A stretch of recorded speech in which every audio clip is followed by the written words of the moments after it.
Good afternoon, sir. So, our project management presentation is on the project selection for nuclear fuel cleanup, and my group member is Hemangi Patel.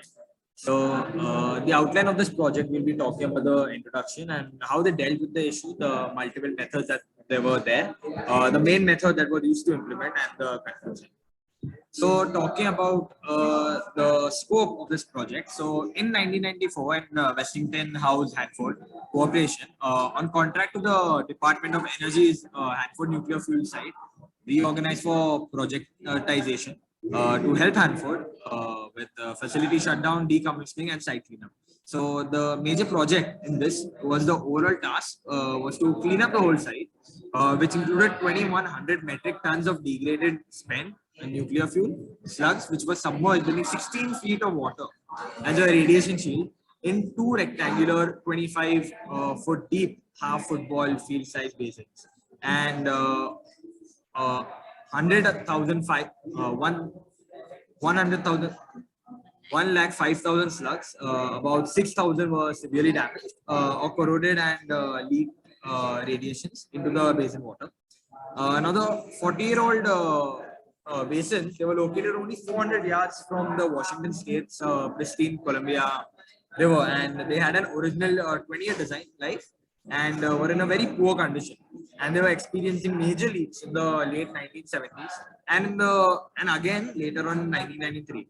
And so operating and attempting to maintain these accidents had a cost of $100,000 a day.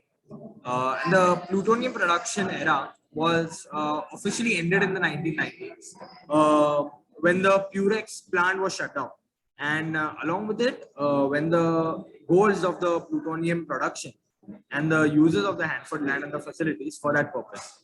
The fundamentals of the chemical and nuclear-based processes that once framed the decision making were now, leading to technical, environmental, health, and even social issues, which was independent oversight, and it grew, and the public input. The public was also giving input in the decision making because it became a common place for a lot of hazardous chemicals, and therefore the Hanford mission and the culture had changed dramatically to clean up the nuclear waste.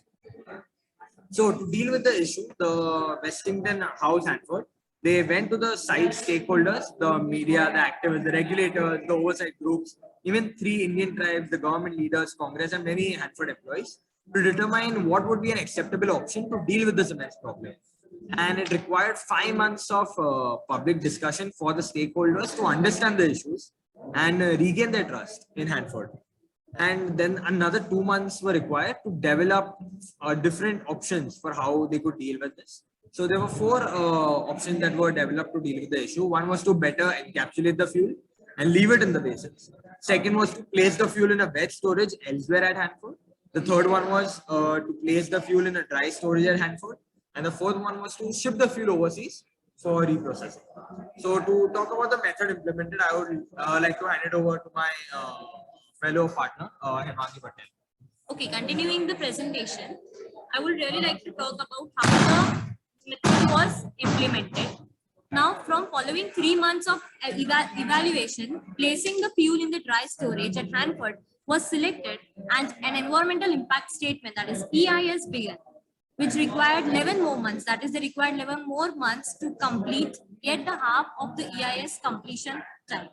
The project is now underway and was completed December 1999, 3 years ahead of the original schedule, and thereby saving taxpayers $350 million. Also, the cost of the maintaining the fuel is expected to drop per day. Next, how the most hazardous of the liquid waste generated during plutonium production were stored in the underground storage tanks as those storage tanks began to fill. Additional tanks were built. Hanford has 177 underground waste storage tanks that hold about 56 million gallons of highly radioactive waste. This is the diagram. Talking about the conclusion, the purpose of the presentation was to identify the effective dealing and implementation of the nuclear cleanup project. Based on whatever analysis we have studied, it can be concluded that there can be more greater technologies or methodology to improve the nuclear cleanup. The current risks are generally considered to be a fairly low. Radiation and chemical exposure to site workers is strictly regulated by federal and state laws. Although there have been a number of serious worker exposures during the cleanup, primarily to chemicals, since access to the site is restricted, the day-to-day risk to the public is extremely low. Thank you.